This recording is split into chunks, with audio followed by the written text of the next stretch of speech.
గురుభ్యో నమ. పంచాంగం కరణం. కరణం అంటే ఏంటి? ఒక తిథిలో సగభాగాన్ని కరణం అంటారు. జ్యోతిష శాస్త్ర లెక్క ప్రకారం ఒక తిథి 12 డిగ్రీలు ఉంటుంది, కాబట్టి కరణం 6 డిగ్రీలు ఉంటుంది. ఒక నెలకు మొత్తం 60 కరణాలు వస్తాయి, కానీ మొత్తం కరణాలు రకాలు మాత్రం 11 మాత్రమే. వీరిలో చరకరణాలు 7, స్థిర కరణాలు 4. కరణం అనేది భూమితత్వానికి సంబంధించింది. భూమితత్వం స్థిరత్వాన్ని, స్టెబిలిటీని, ధనాన్ని మరియు భౌతిక జీవితాన్ని సూచిస్తుంది. కాబట్టి కరణం ద్వారా వ్యక్తి యొక్క కెరియర్, ఆర్థిక స్థితిని అంచనా వేసుకోవచ్చు. చరకరణాలు ఇవి నెలకు 8 సార్లు పునరావృతం అవుతాయి.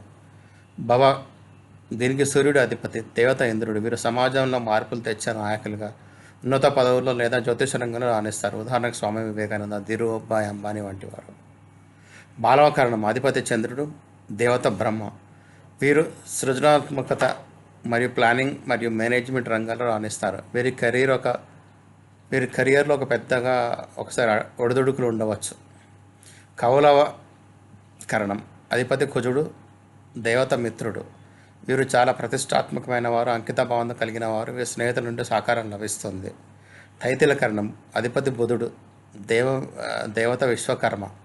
వీరు ఆర్కిటెక్చర్, డిజైనింగ్, బిల్డింగ్ మెటీరియల్స్ వంటి రంగాల్లో నైపుణ్యం కలిగి ఉంటారు. చిన్న వయసులోనే విజయం సాధించే అవకాశం ఉంది. ఘరకరణ అధిపతి గురువు, దేవత భూమిదేవి. వీరు భూమికి సంబంధించిన పనులు, రియల్ ఎస్టేట్, వ్యవసాయం, ఖనిజాలు, మందుల వ్యాపారం రాణిస్తారు. వణిజకరణ ఇది అధిపతి శుక్రుడు, దేవత లక్ష్మి. వీరు బ్యాంకింగ్, ట్రేడింగ్ మరియు ప్రజలతో నేరు సంబంధాల్లో ఉండే వృత్తుల్లో, అంటే ఎయిర్పోర్టు, కస్టమర్ డీలింగ్ ఇటువంటి రాణిస్తారు. విష్టి భద్రకరణ అధిపతి శని, దేవత యముడు. వీరి అభివృద్ధి నెమ్మదిగా ఉంటుంది. పరిశోధన, రీసెర్చ్, జ్యోతిష్యం, నిగూఢమైన విద్యలపై ఆసక్తి ఉంటుంది. స్థిరకరణాలు ఇవి అమావాస్య సమయంలో నెలకు ఒకసారి మాత్రమే వస్తాయి.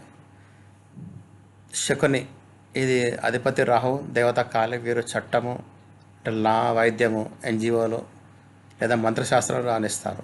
చతుష్పదకరణ అధిపతి కేతువు, దేవత రుద్రుడు. జంతువుల సంరక్షణ, రవాణా, ట్రాన్స్పోర్టేషన్, ఆలయ పూజలుగా ఉంటారు. నాగకరణ అధిపతి రాహు, దేవతలు నాగదేవతలు. వైద్య రంగము, ఖనిజాల అన్వేషణ మరియు ధ్యానంలో వీరికి ఆసక్తి ఉంటుంది. కిస్తుగ్నకరణ అధిపతి కేతువు, దేవత మారుతు. వాతావరణ అంచనా, ముండేన్ ఆస్ట్రాలజీ మరియు ప్రయాణాలకు సంబంధించిన వృత్తుల్లో ఉంటారు. ముఖ్య గమనిక: ఒక వ్యక్తిలో సహజంగా కొన్ని నైపుణ్యాలు ఉన్నప్పటికీ అవి వృత్తిపరంగా విజయాన్ని ఇవ్వాలంటే వారి జాతక చక్రంలో కరణాధిపతి బలమైన స్థితిలో ఉండాలి. కరణాధిపతి దశమ స్థానం లేదా శనితో సంబంధం కలిగి ఉంటే కెరీర్లో గొప్ప స్థిరత్వం లభిస్తుంది. ధన్యవాదాలు. దయచేసి షేర్ చేయండి, సబ్స్క్రైబ్ చేయండి, లైక్ చేయండి, కామెంట్ చేయండి.